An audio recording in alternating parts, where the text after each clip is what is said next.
রাজ্যের মুখ্যমন্ত্রী মমতা বন্দ্যোপাধ্যায়ের কত টাকার সম্পত্তি রয়েছে, স্থাবর অস্থাবর সম্পত্তি কি, কত সোনা রয়েছে তার, এবং তার বিরুদ্ধে কোনো কি ক্রিমিনাল কেস রয়েছে, এই বিষয়গুলো নিয়ে আলোচনা কেন করছি সেটাও একটু বিস্তারিত বলবো। তার কারণ আপনারা জানেন যে যখনই কোনো রাজনীতিবিদ ভোটে অংশগ্রহণ করেন তখন ইলেকশন কমিশনে তাদেরকে এফিডেভিট জমা দিতে হয়, হলফনামা দাখিল করতে হয়। সেই এফিডেভিটে তাদেরকে এই সমস্ত বিস্তারিত বিবরণ দিতে হয় যে তার কত টাকা স্থাবর সম্পত্তি, কত অস্থাবর সম্পত্তি, কোনো ক্রিমিনাল কেস রয়েছে কিনা, কত পরিমাণ সোনা রয়েছে, জমি, বাড়ি, গাড়ি, নানান রকম ডিটেলস, যা যা তার স্থাবর অস্থাবর সম্পত্তি এবং একজন মানুষের জীবনে যা যা হয়েছে, কোনো রকম অপরাধমূলক কোনো ঘটনা ঘটেছে কিনা তার সঙ্গে, বা তিনি তাতে যুক্ত রয়েছেন কিনা, এই সমস্ত ডিটেল কিন্তু দিতে হয়।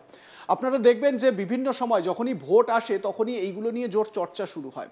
আমরা মুখ্যমন্ত্রী মমতা বন্দ্যোপাধ্যায়ের যে এফিডেভিট, সেই এফিডেভিটটাকে একটু গো থ্রু করব এবং আপনাদের দেখাবো যে মুখ্যমন্ত্রীর যে সম্পত্তির পরিমাণ কত, তার সোনা কত পরিমাণে আছে বা কত গ্রাম সোনা তার কাছে রয়েছে, কত টাকার সম্পত্তি তার রয়েছে, বাড়ি গাড়ি ইত্যাদি তার কি রয়েছে, সেই সমস্ত বিস্তারিত আপনাদের সামনে আমরা তুলে ধরার চেষ্টা করব।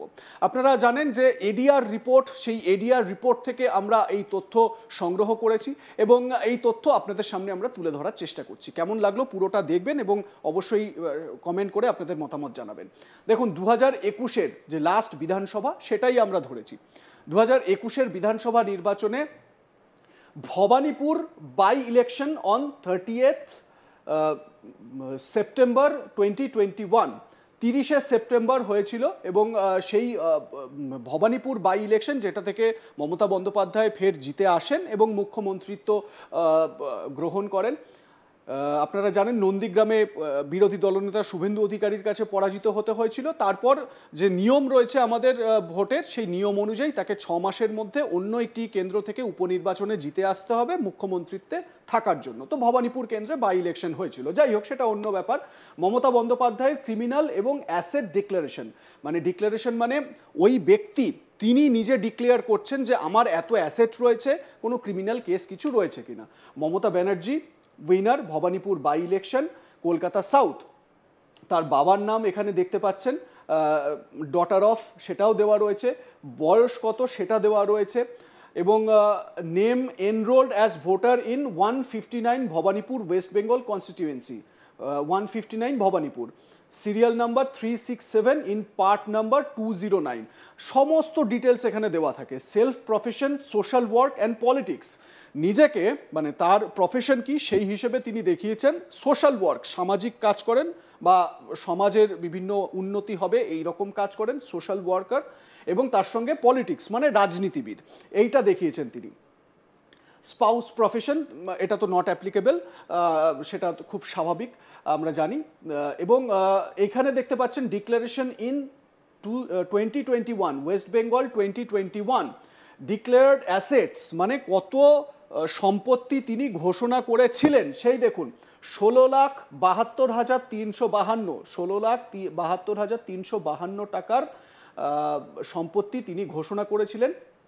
ডিক্লেয়ার্ড কেসেস মানে কোনো তার বিরুদ্ধে মামলা রয়েছে কিনা, কোনো কেস রয়েছে কিনা, সেটা একটাও নেই, শূন্য।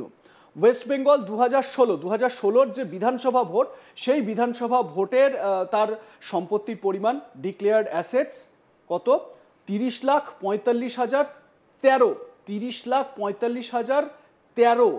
খুব ইন্টারেস্টিং একটা বিষয় হচ্ছে, আপনারা যদি 2016 থেকে 21-এর ফারাকটা দেখেন, 2016-য় যেখানে 30,45,013 তার ডিক্লেয়ার্ড অ্যাসেটস ছিল মানে সম্পত্তি ছিল, সেই তুলনায় 2021-এ কিন্তু সম্পত্তির পরিমাণ কমেছে, 30 থেকে হয়ে গেছে 16,72,352। এবার 2011 সালের অ্যাসেটস যদি দেখেন, ডিক্লেয়ার্ড অ্যাসেটস 15,84,190, মানে 2016 থেকে অনেকটাই কম ছিল।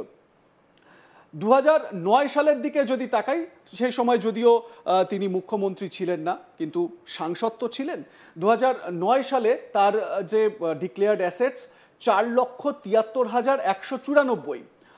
2004 সালে 2004-এর যে লোকসভা 2009-এর লোকসভা দেখালাম, 2004-এর লোকসভায় তার সম্পত্তির পরিমাণ ছিল 3,75,489। আমরা যদি দেখি যে তাহলে সব থেকে বেশি সম্পত্তি তার ছিল 2016-র যে বিধানসভা ভোট দেখতে পাচ্ছেন, সেই 2016-র বিধানসভা ভোটে সব থেকে বেশি সম্পত্তির পরিমাণ ছিল 30,45,413। এবারে আস্তে আস্তে একটু এগিয়ে যাওয়ার চেষ্টা করি আমরা। এবারে এখানে তার এডুকেশনাল ডিটেলস রয়েছে দেখতে পাচ্ছেন, category post graduate, MA from Calcutta University in the year 1977, LLB from Jogesh Chandra Chaudhuri College of Law under the Calcutta University in 1982।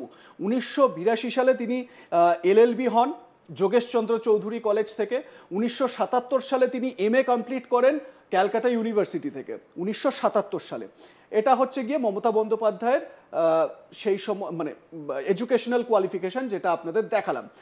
Assets দেখুন, এখানে অ্যাসেটস লেখা রয়েছে 15,38,029, মোরাললেস ওই রকমই দেখা যাচ্ছে। লাইবিলিটিস নীল, মানে কোনো রকম দায় তার নেই, ধার দেনা তার নেই। এখানে লাইবিলিটিস বলতে যে ধার দেনা, সেরকম কোনো ধার দেনা তার নেই। ক্রাইমোমিটার, যেখানে দেখা যাচ্ছে যে তার কোনো ক্রিমিনাল কেস রয়েছে কিনা, দেখুন এই জায়গাটা ভালো করে দেখুন, এখানে লেখা রয়েছে নো ক্রিমিনাল কেসেস, কোনো ক্রিমিনাল কেস নেই আমাদের রাজ্যের মুখ্যমন্ত্রী মমতা বন্দ্যোপাধ্যায়ের বিরুদ্ধে, সেটা তিনি তুলে ধরেছেন। এবারে দেখুন details of pan and status of income tax return, আমরা যে ইনকাম ট্যাক্স দিই বা ITR, সেই ইনকাম ট্যাক্স রিটার্নের যে ডিটেলস, সেই ডিটেলস তিনি তুলে ধরেছেন।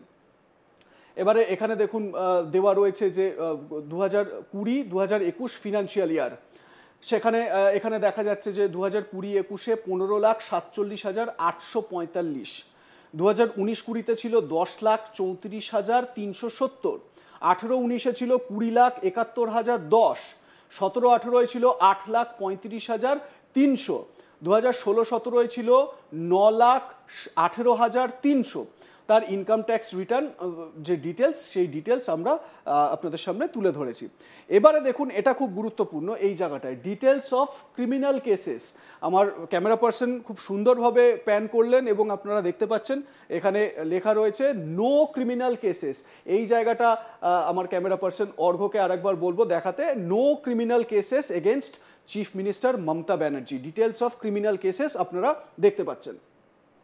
এবার আস্তে আস্তে দেখুন data readability report of criminal cases, এগুলো সব উল্লেখ করা রয়েছে। এবং তারপর আমরা যদি ডিটেলস অফ মুভেবল অ্যাসেটস, মানে অস্থাবর সম্পত্তি, মুভেবল অ্যাসেটস, সেগুলো যদি দেখি তাহলে ক্যাশ কত আছে, 62,590 টাকা। মমতা বন্দ্যোপাধ্যায়ের হাতে ক্যাশ 62,590। এটা 2021 সালের যে ডেটা, সেই ডেটা অনুযায়ী আমরা আপনাদের সামনে তুলে ধরার চেষ্টা করছি। আচ্ছা, এবারে এখানে কিছু ব্যাংক অ্যাকাউন্টসের ডিটেলস রয়েছে, deposits in banks, financial institutions and non banking financial companies কোথায় কোথায় রয়েছে দেখা যাচ্ছে। ইন্ডিয়ান ব্যাংক রয়েছে, যেটা প্রিভিয়াসলি এলাহাবাদ ব্যাংক ছিল। BR-HM রোড, সেভিংস নাম্বার এত এত এত, 12,41,512। Indian bank BR-HM road number এত এত এত, 70,000 সেখানে রয়েছে তার যে ব্যাংক ডিটেলস, সেই ব্যাংক ডিটেলস আমরা দেখতে পাচ্ছি। সেখানে ডিপোজিট এখানে দেখুন এই জায়গাটায় লেখা রয়েছে কত, 13,11,512। আমরা ক্যাশের দিকে যদি তাকাই, মানে ক্যাশ ইন হ্যান্ড, সেটা হচ্ছে গিয়ে 62,590। আর যদি ডিপোজিটের কথা দেখি তাহলে 13,11,512। তো এই হচ্ছে গিয়ে মুখ্যমন্ত্রী মমতা বন্দ্যোপাধ্যায়ের যে ডিটেলস, মানে যে এফিডেভিট, সেই এফিডেভিটের একটা বিস্তারিত আলোচনা আপনাদের সামনে আমরা তুলে ধরার চেষ্টা করলাম। আপনাদের মতামত জানাতে ভুলবেন না, কেমন লাগলো আপনাদের, এবং এই সংক্রান্ত আরও ভিডিও আপনারা পেতে চান কিনা, এবং আরও এরকম অন্যান্য পলিটিশিয়ানদের ব্যাপারেও আপনারা এরকম ডিটেলস এলাবোরেটলি বিভিন্ন বিষয় জানতে চান কিনা, সেটা আমাদেরকে কমেন্ট করে জানান। আমরা অবশ্যই সেগুলো এক এক করে দেখানোর চেষ্টা করব। দেখতে থাকুন আজ তাক বাংলা, সাবস্ক্রাইব করুন আমাদের ইউটিউব চ্যানেলটি, বেল আইকন প্রেস করুন নোটিফিকেশন পেতে।